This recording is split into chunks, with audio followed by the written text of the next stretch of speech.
We're rolling, Tom. We're here in the capital of Santa Fe with Governor Michelle Lujan Grisham. Thank you for allowing us to come pay you a visit here and talk about the fact that, once again, the All-American Futurity is going to be run right down the road here in Albuquerque.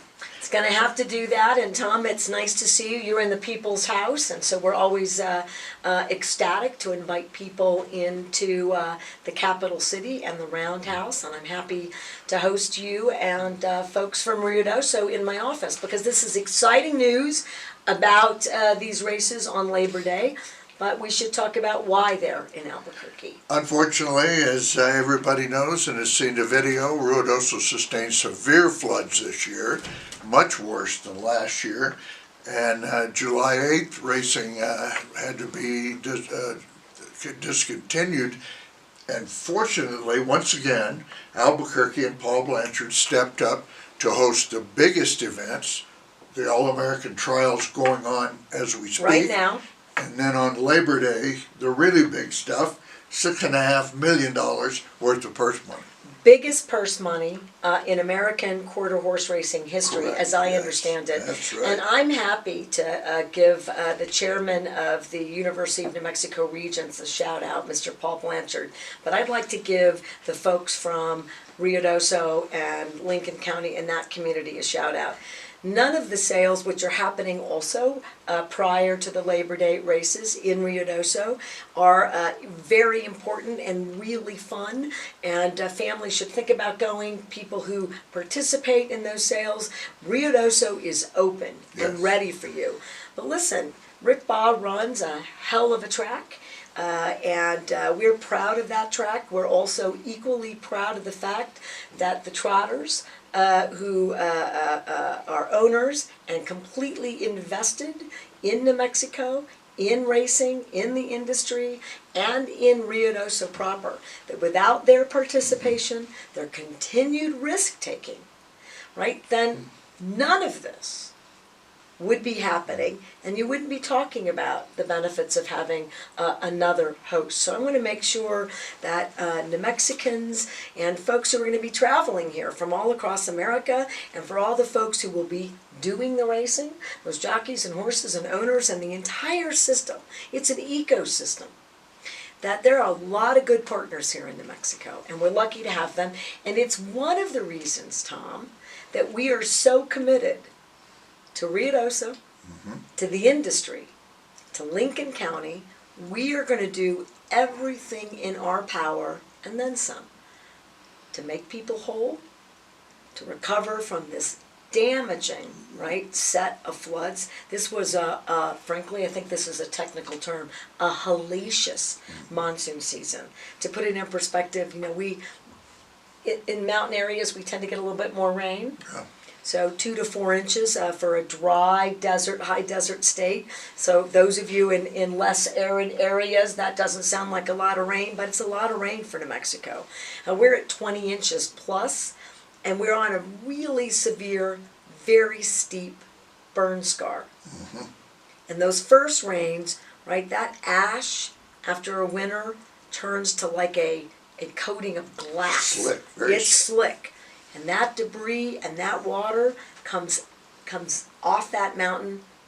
It's severe, it's fast, it's dangerous. Devastating. It has been relentless every day, and yet that community, all stores are open, and I was just up there and I dropped about $250 on cowboy boots for my grandchildren and cowboy belts. It's open. It's beautiful, it's green. As long as you adhere to any kind of rain and flooding warnings, it's safe. It is a beautiful place. The Xterra is coming, incredible bike race, an Ironman is coming. I want everyone to know we are rebuilding, we are open, and we are going to welcome you on Labor Day to these incredible historic races. And beyond that, people are looking at, well, what's going to happen in the future? And I know that's an ongoing set of discussions at this point, but I also know your office is going to be very much involved in what goes on to accomplish what needs to be accomplished up there to try to keep this from happening. Well, I really appreciate that. I want to be careful. I mean, no governor, no state, no president, no one at the federal level can sort of predict Right.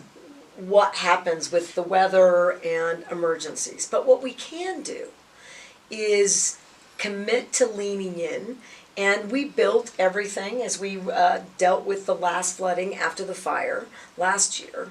And we built it much higher, right? The diversions, the ponds, the retention ponds, the bridges, to withstand double the water and double the amount that we were thought we were going to come through that river, right? So we built it for X number of feet, and it was, I think we built it for 4 feet above national averages, and it was 20 feet high.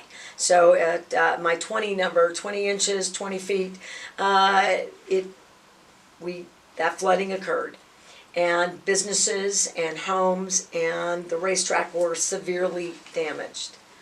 So I don't know what it takes to make sure that whatever the rain brings, we meet it. But here's what people should know, is that we're smart, we're creative, we're committed.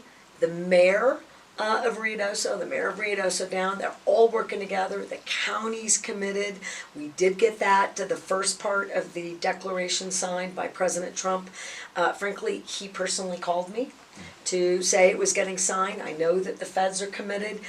When you have all of your partners and you have businesses that care about that community and put the community's interests, frankly, above their own, there is no dearth to creative, productive ideas. And we talked about one today, Tom, with you in the room, about sort of moving retention ponds and thinking about ways in which we slow down that water. And I think for some businesses, we might even think about some relocations that are above that river. Now, I don't make those decisions. Engineers make recommendations to the city leaders and to the federal and to the feds who are funding, and to business owners and residents. And you're empowered. They make the decisions, and we have their backs. That's the important thing. I think people want to know that the governor's office will be here pushing things along in the right direction to the extent of your ability to do so. And we've been fronting significant funds, and we'll do more of that. And I feel confident in saying this, Tom, as we remind people. Labor Day weekend, very exciting set of races. These are the top races in the country for quarter horse racing. Yes. It's the largest purse in quarter horse American history, set of purses. You want to be at the Downs in Albuquerque on Labor Day. I'll be there, and I'm really excited about that. And you want to be in Ruidoso over the summer, related to racing and these sales of these quarter horses, and doing any number of other activities in Lincoln County and Ruidoso proper. But this is also a legislature that I think is incredibly committed to doing their part above and beyond often what the feds are allowed to do for rebuilding communities. And while I don't have a number for you today, they've done that before. I think they're likely to do it again.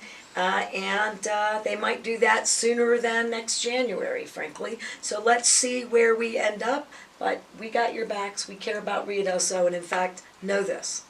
This is a state that loves Ruidoso. This is a governor that loves Ruidoso. And we're going to do everything in our power to make things right in Ruidoso. Very good. I think people will be most appreciative of that statement, and I thank you for taking the time to speak with us this morning about these great events upcoming this year and maybe what to look forward to in the future. You bet. I'm excited about it. I hope you are too.